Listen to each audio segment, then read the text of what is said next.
Welcome to Cut to the Chase, where we talk about compelling legal, regulatory, and public interest information and news. Your host is Gregg Goldfarb, an attorney, entrepreneur, investor, and activist. All right, folks, it's time for our favorite podcast, Cut to the Chase. And I brought on Liz Hirsh Naftali, recent book author of Saving Abigail, to talk about a major topic in the world today, the hostages that are being held by Hamas. So how are you doing today? I'm okay. I feel like every day you just keep going, and I'm very blessed, and personally I'm okay, but I keep working on this struggle of how we get these hostages home. And that is a heavy burden because it's just hasn't happened. And today we're after 400 days that these people have been held hostage. And so when you say, how am I? I'm fine. But I know that there are people that are not fine and their families are not okay. All right. You have your relationship with Abigail. You are actually blood relationship. Abigail was the youngest of the hostages that were taken. That's the last part of that actual part of that story that I'm going to reveal. I'd like you, all right, first of all, Liz is a successful businesswoman, creator of Capital Coffee Connection podcast. Can I call you a political operative back in the day? I mean, you were really involved with politics at the highest level, connections with, everyone, Hillary, the whole nine yards. Yeah, I grew up in a world, my parents were very much instilling in their children and myself, I have 3 siblings, but instilling in us, like, how do we take care of others? What do we do? And so I grew up in a family that not only supported Democratic candidates, but supported a lot of organizations that took care of people living in Los Angeles, where I grew up, people living in the world, in Israel. And so for me, I grew up in a world of giving back. And my work in Democratic politics prior to October 7th was really seeing how I could help, both with fundraising and with just telling the story of who our leaders could be. And for me, my focus was on women and people who weren't being represented, so minorities, marginalized. And so, yeah, that's who I was. But then I will say, before that, October 7th, that summer, a year and a half ago, I started this podcast because for me, what I was learning is that we were so polarized. And I thought this was an opportunity for someone like myself to reach out and speak with Democrats and Republicans about their heart and their humanity and what brought us together versus politics and policy. So that was something I had started and was speaking with Republicans and Democrats, not in terms of electing, but in terms of getting people in America to know who their leaders were. And then after October 7th, what I realized was that I was meeting with and urging and speaking with Republicans and Democrats, left, right, about this tragedy about my niece being killed by Hamas terrorists and her husband, and their 3-year-old child being kidnapped. And what I learned was that you need to have different conversations, sometimes difficult, and with people that you may not agree with on all things, but that you need to find that common heart and humanity. And that's where, speaking about Abigail and the hostages, 246 who were kidnapped on October 7th, and talking about 1,200 people who were murdered on October 7th, that was, for me, this realization of we're all in this together. All right. Abigail Mor Edan was 3 years old when this happened. I want to talk, first of all, how is she doing? She's okay, but she's a 4-year-old. She'll be turning 5 soon. Yes. And she has a life with her aunt and her uncle because she and her siblings, her brother and sister, they lost their parents. And so they now live with their cousins, 3 older kids, and their aunt and uncle, and they have what we would consider a lovely life. They go to school, they have a beautiful home, a beautiful community. And in Abigail's case, she gets to dance and play and goes and plays with friends, and she's delightful and very smart. But you can see that she also spent 51 days after witnessing the murder of her parents in a dark space. And I talk about it in the book, which is where she was for 51 days and what the struggles were and what life was like. And it was pretty horrible for her. Okay. And so when you ask how she's doing, she's okay. Okay, well, that's better than being in captivity. Absolutely. Couple of other things about Liz. She's a mother of 5. And I had one other thing I wanted to say, and I forgot where I put that down, but at least I got the mother of 5 in there. All right. Let's talk about the book. What's the Okay. book about? So the book is about what happened in Israel on October 7th, when 3,000 heavily armed terrorists broke through the security fence. They came in on paragliders. They came in through sea. But on our kibbutz, our community of Kfar Aza, where my family lived, over 300 terrorists came, and there were about 650 people that morning on Simchat Torah, October 7th. And the story tells what they did. And what they did in our family was they murdered my niece and her husband in front of their 3 children. They rampaged the entire kibbutz. They took, I believe it's 53 hostages, 53 people, after killing children, mothers, fathers. And then they took these people as hostages, and Abigail was one of them. And the story talks about how she became one of them and what happened to her that morning. And for me, this book is also a way for us to tell the truth of October 7th and to be very clear what led to where we are now in the fighting. And it also just talks about resilience. It talks about the resilience of a 3-year-old, the resilience of many people. It talks about, as I said before, working together with the US government, everyone. It talks about the struggles I had, because I was faced with this, and I went out and said, I'm going to fight, and I'm going to try to get Abigail. I'm going to do everything to get this child home, and 246 other people. So that's why I wrote this book. And I think that it really is a fair representation of what happened, but also a fair representation of the people, and humanizing who our leaders are, and just understanding that at the end of this book, which almost is a full year of what happened for Abigail and for Israel and this war, that it still ended with hostages, 101 who are still there in Gaza. All right. And the other thing I wanted to mention about you is that you're American, but you have lived in Israel for about 10 years. And on October 7th, when this all unfolded, where were you? What? I was in Israel. I had arrived to visit my daughter, and I arrived the night before. And on October 7th, I, like everyone else in Israel, at 6:30 in the morning, bomb sirens, and I was running where I was staying at the hotel to the safe area, which was the stairwell. Amazing that, and the details of what happened, you'll have to read the book. I don't want, I want to kind of touch on the big topics also. So, this happened on a Saturday. This was on Shabbat, Simchat Torah. Let's explain briefly what Simchat Torah is to those that don't know. It's the end of the 5 books of the Torah, which is the end of the cycle. Really, afterwards, everybody, the Jewish people, start the Torah over again. And it's really a beautiful celebration, because people are dancing with the Torah and celebrating the cycle has ended. And so the night before, I had gone to a shul in Jerusalem. I had arrived, and I was on the airplane with a friend who's a senator, Cory Booker, and he said, come with us, we're going to dance with the Torah and have a dinner. And that's what a lot of people do on Simchat Torah in Israel, all over the world, the Jewish people. But I went there and we danced with the Torah, and I went to an Orthodox shul where the women and the men were separated. And that was something new to me. But at the same time, it was this joyous occasion. And then we went to dinner with a large family, American-Israeli family, and had a beautiful dinner with like multi-generation, 40 people. And then the next morning we woke up, and this is what the reality was. Okay, so let's also, because I'm hoping that people that are listening are not all like fully in tune with Judaism and all that, and Israel. Yeah. So you're talking about a kibbutz that Abigail's family was living on. What is a kibbutz? And you said it was what, like a half a mile away from Gaza? How far away from Gaza?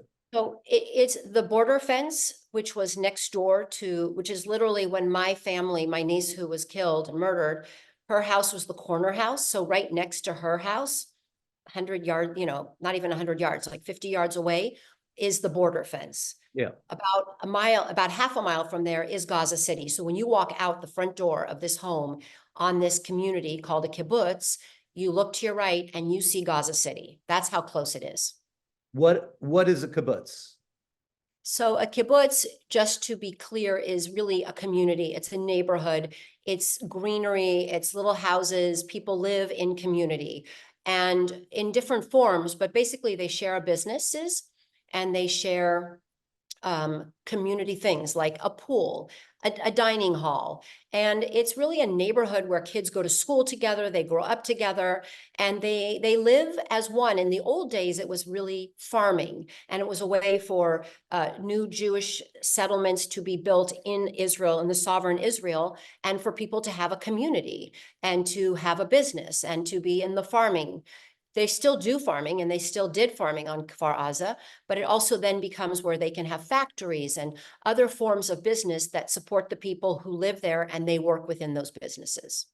All right, so in the context of Israel's development, kibbutzim were huge, taking Yes. the desert and making them into arable lands and all that, developing things, many things that we use, and they're still around, and there's lots of them. And there were lots of them that were right next to Gaza. So some people are like, when they were starting to read and figure out what was going on, and like, why would kibbutz, people, Israelis, and it's not just Israelis that live on these kibbutz, why would they be so close to the border? I mean, it almost sounds insane, but what was going on for the years leading up to this that kind of could make sense of it all?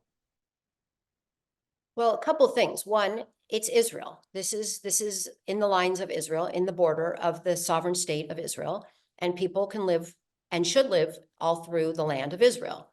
And for many years, before, when I first started going there in the 90s, there was a lot of relationships that were built, and a lot of people were coming from Gaza to work with the kibbutzim, to work in these factories, to work on the farms. And I'll add, you said that, think about this. On October 7th, there were many people who had come from Africa, Asia, and foreigners that were also working on the kibbutzes. So they were places that people would come and work. And in the case of the Palestinians living in Gaza, you also had these communities, which were actually the ones who were peace-loving, that wanted to be peaceful neighbors with security with the people living in Gaza. These aren't the people that wanted to fight, and they wanted just to live their lives. And in many cases, not just on our kibbutz, along these border, there were other kibbutzes, and these people were also helping send stuff to the Palestinians living in Gaza, helping them when they got to the border, bringing them to doctor's appointments. So I think really the whole idea was that for many years, there was a good relationship and one of understanding that they mutually were to be there to support each other. And that would be a better way for both lives. And unfortunately, and I don't think it's a conversation for right now, but unfortunately, there are a lot of different things that happen between both sides. And we saw that the fences came up and that the idea was that we could not be quite so flexible in relationships. And, you go back to your original question, why do people live there? Why do people live along the border in America, along the border of Mexico and Texas? Or why do they live along the border of Canada in the north? Because people live along borders, and that's the way it should be. And I go back to this, and just ending on this, can you imagine if a terrorist group came from across the border into Texas or into a southern state or from the north, and they perpetrated 3,000 people came for mass killing? What would you do as Americans? And that's the situation we find ourselves in as supporting the people who are living in Israel along their borders. All right, so we had 246 hostages taken. One fact about that I think a lot of people might not realize is that it's not just Israelis that were taken hostage. There were people from 25 different countries, 12 Americans, I think. There's still 101 hostages now. There were 32 Israelis under 18, and all this I picked up from your book. Yeah, it's all there. And look, the people that are still in Gaza, the 101 people, there are 7 Americans that are still being held hostage. But the people that are currently there represent 23 nations. They're dual citizens, or in some cases, they came from nations to work and they are not Israeli, they are not Jewish. And there are people who represent 5 religions. There are people who are from the Bedouin communities, Muslims in Israel who were taken hostage. So it is an international crisis. It's a humanitarian crisis, and it isn't just Israelis and Jewish people. It is people from all over the world and multiple religions. And most of those people were living in a kibbutz. They were living in one of the kibbutzes along the border or in a community, and there are still many who were taken from the Nova, not many, but plenty that were taken from the Nova Music Festival, where there were young people dancing in a festival of peace. There are young women. I think there's 12 young women who were taken that day, some from our kibbutz, Kfar Aza, but some who were working and guarding the borders. You know, they were young soldiers, 19 years old, protecting and just in their beds, killed in their beds, kidnapped. And those are the people that were taken as hostages. All right, I want to shift over to your role. Why, you wrote the book, but there's a reason why you wrote the book, and your role in actually getting Abigail and others back. How do you fit into this whole? I mean, you talked about Cory Booker the night before, hugging the Torah and all that, and I described you as a political operative because I couldn't think of a better way to describe you. But what was your role? Why did you have a role? What did you do? And what are you still doing? Well, first, you always think like this should be someone else's family. This should not be me, but it was. And I woke up on the 7th to find out from a 6 and a 9-year-old, Abigail's brother and sister, in a closet telling us what happened. And what we learned was, once I learned that Abigail was a hostage, I basically got, and I'm just going to pick this up, this is the book cover, but I had this picture that was given to me. And I said, okay, I'm going to find a way to make sure that this little girl comes free. And I don't know what I did or how I thought about it, but I just said, I'm going to go and take this picture. And I was out of the blue, about 10 days later, after October 7th, I get a call from this woman named Sophia from North Carolina. And she said, I'm going to Washington, D.C. I'm going to help you to tell your story. And you have to think about it. There weren't a lot of people that were already in America, but I had come back right away. And there was one other family from North Carolina, and their family member, Keith Siegel, was from the same community, Kfar Aza, and he is still a hostage. And I went with this family and we met with Republicans and Democrats, but I took this picture of Abigail and I took a picture at this point of all the hostages, little faces, because I just knew that if we were going to tell the story, people had to see who they were. They weren't just numbers. And there were, like you said, over 30 children under the age of 18, infants, babies. There's still little children who are hostages as I speak to you today. And what I guess is, how did I become, right now, what I consider myself as an advocate for the hostages with others, with many others. But it just became this like passion of we have to make this right, which is we have to bring home these people. And people have asked me, said, and it was 51 days of not sleeping, not eating, barely breathing, and just going to DC and doing press and telling the story over and over and over again, because people needed to know in America. And, when Abigail was released in late November 2023 with 105 women and children, there was an agreement. It was brokered by America. It was led by the Americans and mediated by the Qataris. But it broke down. But these people were still there, and it was over 101. People have been killed and have died since then in captivity. But you become part of this family on October 7th with these people. And you say, you don't go, oh, I got my child back and I'm going to go home. You go and think, how do I keep fighting? How do we tell Abigail's story for people to understand what the face of a hostage looks like? But there are now people over 400 days. And you develop this relationship with these people, and their families are your families. And so you keep fighting because you know that everybody that's in this is in this together. Qatar. The only thing I really knew about Qatar, before this whole started, was that they were funding Hamas. And so when you talk about them having a role in this, I was like, why would they be involved in? I kind of considered them the source of the problem. So how is it that they are? I don't, now I'm hearing that They were, basically, all right, why don't you answer my question? Well, look, we woke up on October 7th with 246 people taken. And it was a geopolitical nightmare, to be honest. It wasn't like everything was clean. And look, there was absolute failure on the part of the Israeli leadership to allow for 3,000 fighters, Hamas fighters, to enter Israel and to do what they did to kill 1,200 people. And it was hours before the army got there. And so when you ask this question, we started with like a failure of what I believe in is the Israeli government. And here we are now a year later, and we haven't even had time to go back because we're still fighting and we're still trying to get these hostages. But it starts with that. And it starts with, and you very correctly say, there's a lot of players that it's not a clear role. But I will say that the Qataris have played a role in hostage release for years, internationally, supporting the Americans and other countries to bring home hostages. That is something they have become very talented at and they are good at. Having said that, yes, they did fund Gaza. Yes, they did fund people living in the West Bank.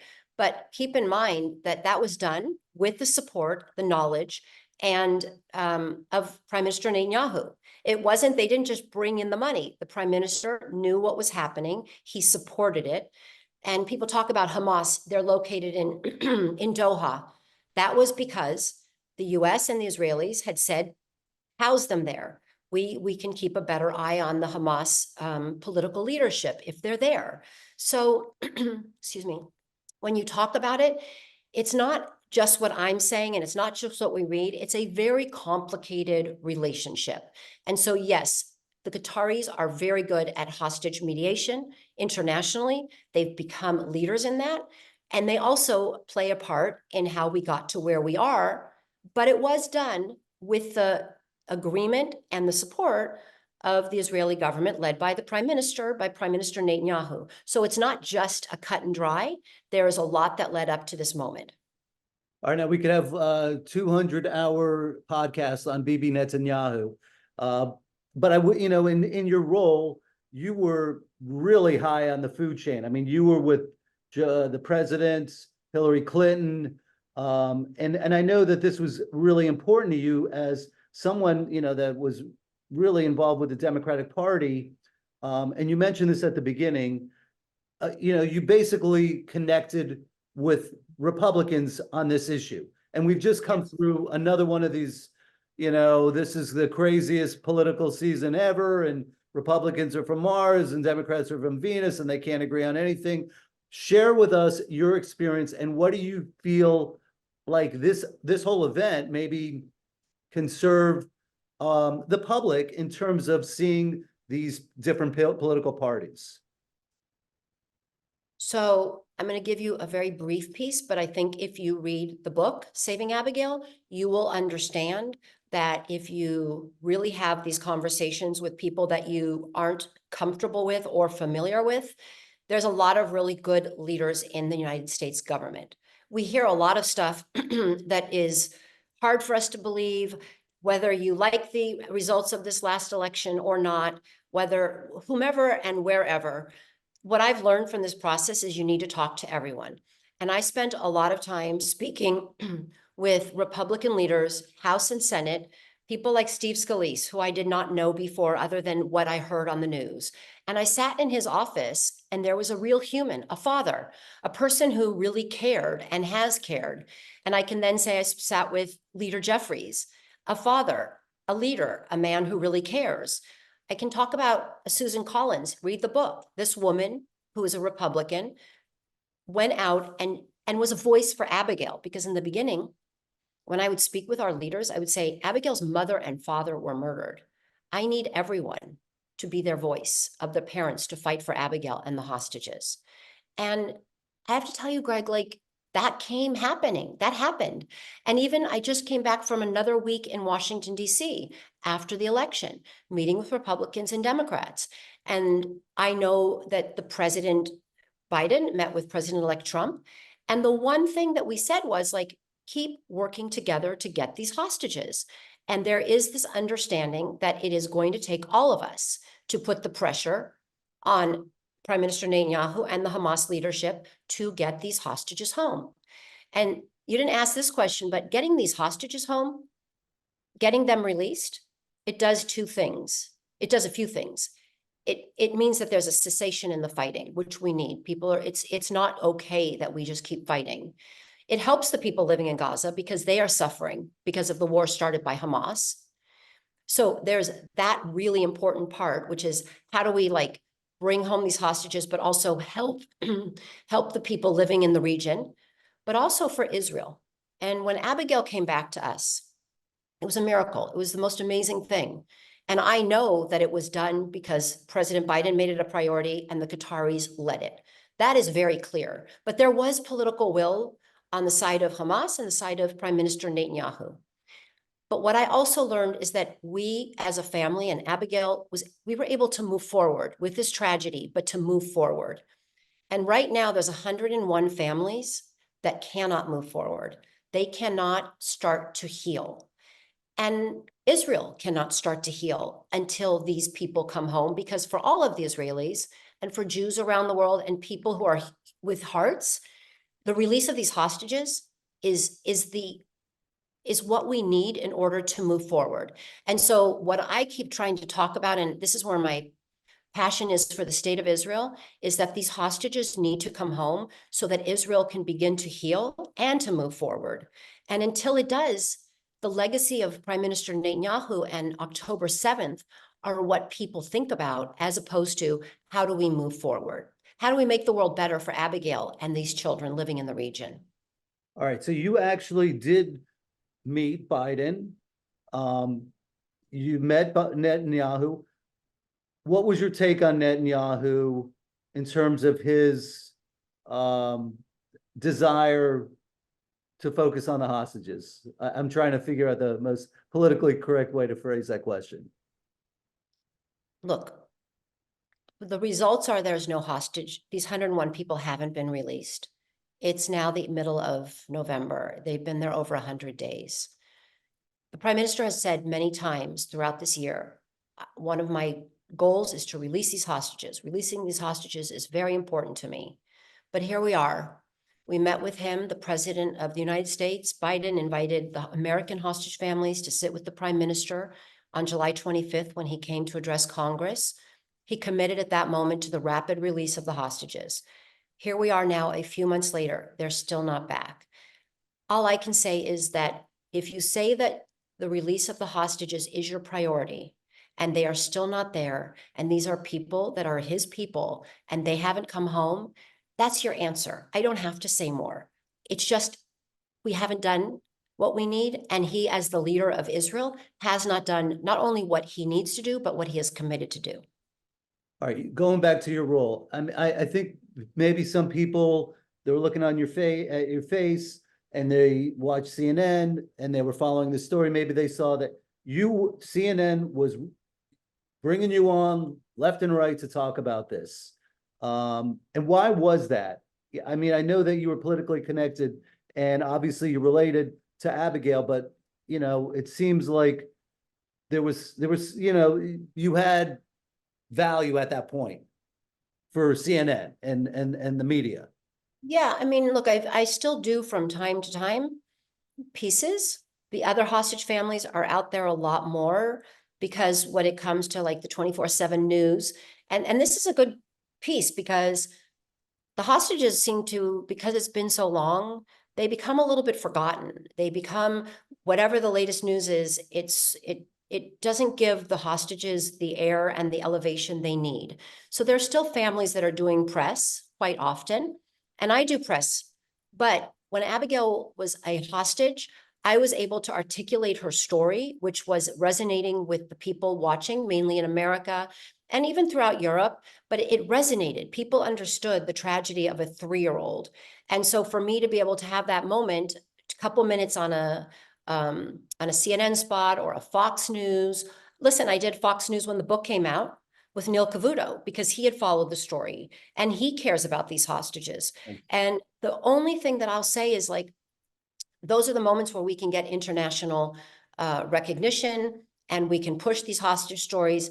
And I don't think it had anything to do with myself, who I was before, as much as it had to do with this tragic story of what happened to Abigail and to her family and to Israel that day. You did an amazing, heroic job helping get Abigail and the other hostages back. Now that she's back, I guess, what is your role? I mean, and this kind of goes to what was the objective of the book? Do you feel like you have achieved it? And I'm assuming at some level, I would like to know, what do you move forward in terms of trying to get the other hostages released? I mean, I know there's no talk at all right now. It's so demoralizing, but those are my questions. I know there's a bunch of them. So listen, the hostage release ceasefire that took place was almost a year ago. My role is to keep supporting the families, speaking out, joining them for these meetings, helping to figure out strategy. I'm part of the American group, but there's many families in Israel, part of the hostage forum, that are doing incredible work in Israel, supporting the families there, bringing the families to America to speak with the leaders, bringing families and people to speak with international leaders. And we just keep pushing. And so when you say, what's my role now? My role is that I'm one of the families that was affected, and family was devastated on October 7th. And we're all in this together. And so for me, I feel personally that I have failed until they come home. I know that the President of the United States feels he has not succeeded until they come home. And so there's all these families that are still doing everything they can for their loved ones. I'm just there to help them. I will do whatever it takes. I will join them. I will support them. I will scream from mountaintops. But I think that it sort of keeps that thought that we are all in this together. And one of my hopes from this book is that people will read it, share it, and get others to know, because right now the urgency is the hostages. So that's the first and the most important thing that this book is able to elevate, is that there are hostages. And that's why I met you, and that's why I'm on this podcast. And I feel like anyone that watches this, yeah, they should buy the book and they should read it, so they should know it, and then share that book. But they need to go out and talk about the fact that there's still 101 people, 7 Americans, people from so many nationalities, that are in the tunnels under Gaza with no food, no water, no air. And they can't make it if we don't get them out. So my call to action is doing everything I can to help with their release. All right, I want to end this on a couple more points. Abigail met Joe Biden, was invited, and share the story about the figure, the drawing that she gave him, and and that experience. Look, it was an incredible experience. And I think for the president and his team that got to meet and see Abigail and her siblings and the family, for them, it was that reminder of the hard work, but it was also a reminder of what they had not accomplished. When we left that meeting, the president said, I'm still going to do everything I can. I'm working on this round the clock. And so did people like Jake Sullivan and Brett McGurk. This is what they have been doing. And that was back in April. We're now another half a year later. But I will say for Abigail and for her, especially for my niece and nephew who are raising these 6 children, every day for them is a struggle. Every day for them is, how do you go forward? How do you make sure these kids are happy and healthy and safe? And being able to hear from President Biden, his struggles, for them to be able to share theirs, was really beautiful. And so, I also will just say this, seeing Abigail and her siblings running around in the Oval Office, outside, playing on the swings, and then thinking about what their day was on October 7th and what Abigail endured for 51 days in a dark room with very little food, very little water, no hygiene, could not talk out loud, could not play, had only a little pad of paper, a pencil, and a deck of cards for this woman and her 3 children and Abigail to see her in the White House and to see that moment that the president made possible, because it is from his leadership that these 105 women and children were released. So it was a very powerful moment. And I think for Abigail, being able to draw a picture with ice cream and to be able to give it to the president, and the other kids also drew pictures. It was just one of those beautiful moments of like, our leaders are humans. These are humans that are taking care of other humans. And for me, that was really the most important point leaving there, was not only did they see the result of their work, but this family was also able to be embraced by this government that took care to make sure. And listen, there was another family, American family, a woman that she also was invited to the White House. And, you know, when Hirsch Goldberg Poland was killed, everybody called that family and they were there for them. We have been embraced by the US government. We've been embraced by the Congress. And I leave this question on that note, which is, if we work together and we share our common heart and humanity, we are much better off as people. And that day at the White House was that perfect moment of not only the policy and the politics, but the heart and humanity of our leaders and of our country. All right, so the takeaway call to action here, folks: get this book, read it, share it, call your congressman. It doesn't matter if they're Republican, Democrat, it doesn't matter. Call them up and put pressure on them. Ask them what they're doing about trying to get these hostages released. We are now in that moment. This is a reset where we have a Democrat who is the president right now, a Republican who is coming in, and they have both said they will work for the immediate release of these hostages. And they are saying that they're going to try to work together. But I also know that they can work in their lanes, they can work together. But that's why your call to action of calling Republicans and Democrats is so valuable. So they hear that the American public is behind this move. We have a short amount of time. And this could be a good opportunity for the Republicans and Democrats to prove to us and themselves that they can work on issues in a bipartisan fashion and not politicize everything. I'm gonna end the show on this.